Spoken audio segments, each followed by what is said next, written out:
Assalamualaikum warahmatullahi wabarakatuh dan salam sehat untuk kita semua.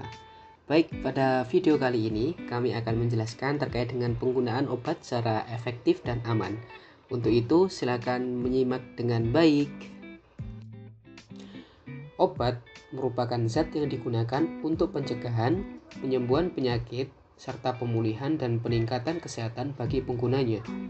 Setiap obat mempunyai manfaat, namun juga mempunyai efek samping yang merugikan.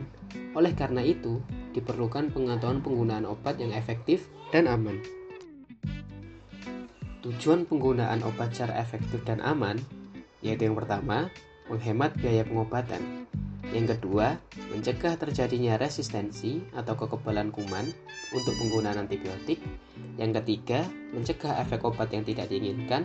Dan yang terakhir adalah agar tercapainya tujuan pengobatan tersebut. Ada beberapa hal yang perlu diperhatikan dalam penggunaan obat. Yang pertama, dosis. Yang kedua, rute penggunaan obat. Yang ketiga, waktu penggunaan obat. Dan yang terakhir adalah frekuensi penggunaan obat. Dosis atau takaran obat merupakan jumlah atau takaran obat sekali minum. Apabila berlebihan dapat meningkatkan resiko keracunan atau toksik, dan jika dosis kurang, maka efektivitas terapi obat tidak tercapai. Berikut merupakan contoh dosis atau takaran obat, yaitu yang pertama, 1 sendok teh sama dengan 5 ml obat, 1 sendok makan sama dengan 15 ml obat, dan 1 sendok bubur sama dengan 8 ml obat. Rute penggunaan obat terdiri dari berbagai macam, yaitu yang pertama adalah per oral. Apa itu per oral? Per oral merupakan obat yang diminum lewat mulut atau melalui mulut.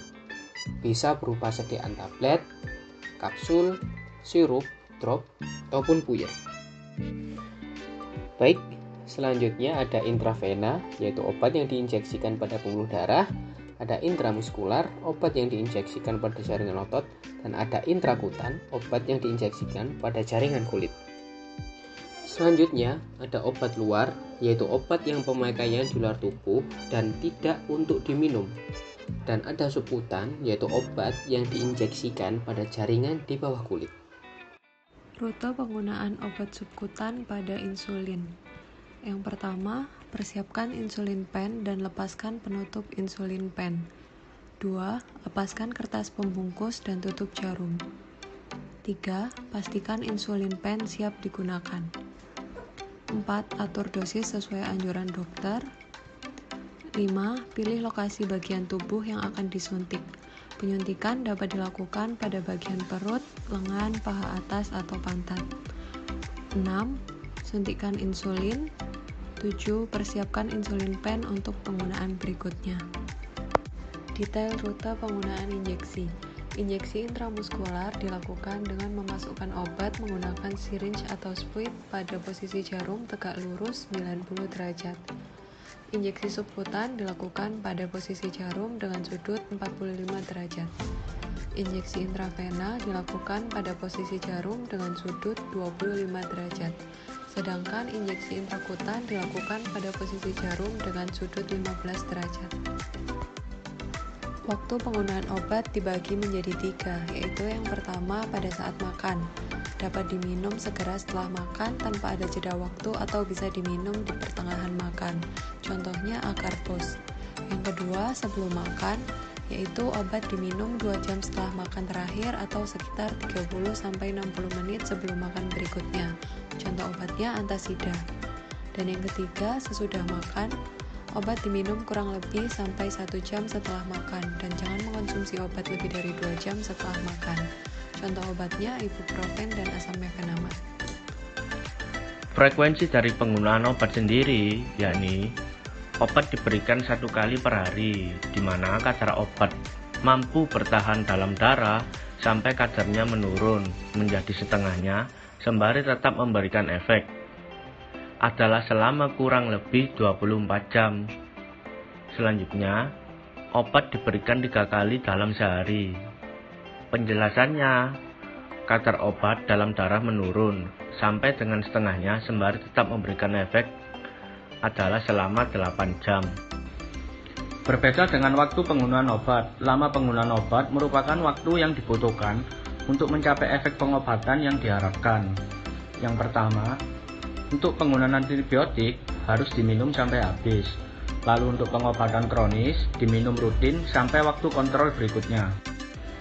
Cara membaca etiket obat. Yang pertama, bila tertulis 1 kali sehari, maka obat diminum hanya sekali saja dalam waktu sehari, atau bisa diminum pagi, siang, sore, atau malam sesuai dengan petunjuk dokter atau apoteker. Yang kedua, bila tertulis 2 kali sehari, maka obat dapat diminum sebanyak 2 kali dalam sehari. Umumnya diminum pada waktu pagi dan malam atau sesuai dengan petunjuk dokter atau apoteker. Etiket pada obat antibiotik. Poin pertama, untuk obat antibiotik penggunaannya harus tepat waktu. Misal, 1 kali sehari artinya obat diminum tiap 24 jam. Untuk 2 kali sehari artinya obat diminum 12 jam. Untuk 3 kali sehari artinya obat diminum tiap 8 jam dan seterusnya sesuai dengan petunjuk dokter atau apoteker. Apabila terjadi kejadian lupa pada saat meminum obat, maka segera meminum obat yang terlupa dan menyesuaikan jadwal minum obat selanjutnya atau hubungi apoteker Anda. Resiko jika aturan penggunaan obat tidak dipatuhi adalah terjadinya resistensi, meningkatkan resiko keracunan atau efek samping obat, serta memperlambat proses kesembuhan. Cara penyimpanan obat. Penyimpanan obat sendiri sangat terkait pada sifat stabilitas obat itu. Stabilitas obat diartikan bahwa obat disimpan pada kondisi yang sesuai dengan aturan yang telah ditentukan, sehingga tidak terjadi perubahan bentuk, warna, ataupun rasa, serta bau. Bila penyimpanan tidak sesuai, dapat mengakibatkan kerusakan obat. Prinsip penggunaan obat secara efektif dan aman. Yang pertama, mendapatkan obat dengan benar, artinya resep dari dokter, dan membeli obat di sarana resmi seperti apotek ataupun rumah sakit. Lalu, gunakan obat dengan benar sesuai dengan indikasi penyakit, tepat dosis, cara pemberian, dan lama pemberiannya. Yang ketiga, simpan obat dengan benar agar obat yang dipakai tidak rusak, sesuai dengan petunjuk pemakaian yang ada di kemasan. Lalu buang sendiri, yakni buang obat dengan benar, jangan dibuang secara sembarangan agar tidak dilakukan penyalahgunaan. Lalu yang terakhir, waspada. Waspada sendiri ialah waspada akan efek samping obat tersebut. Hal yang perlu diperhatikan ialah informasikan kepada dokter mengenai ada atau tidaknya alergi obat. Yang kedua, baca aturan pakai obat dengan jelas. Minumlah obat sesuai dengan aturan pakainya, lalu minum obat sesuai dengan waktu yang ditentukan. Lalu minumlah obat dengan air putih. Gunakan alat bantu pemakaian obat secara benar, seperti penggunaan inhaler, jarum suntik, sendok takar, serta insulin pen. Lalu, jangan gunakan obat lain maupun obat bebas lain sebelum berkonsultasi dengan dokter. Selanjutnya, jangan menghentikan pengobatan sebelum berkonsultasi dengan dokter ataupun apoteker Anda. Lalu yang terakhir, segera konsultasikan ke dokter ataupun apoteker bila mengalami reaksi yang tidak diinginkan setelah meminum obat. Sekian edukasi yang bisa kami sampaikan. Sebelum undur diri, kami berpesan, beli papan di tali rotan, rotannya putus dipotong paman. Hei kawan yang sedang menjalani pengobatan, tetap cermati efektivitas obat dan keamanan. Sekian, sampai jumpa.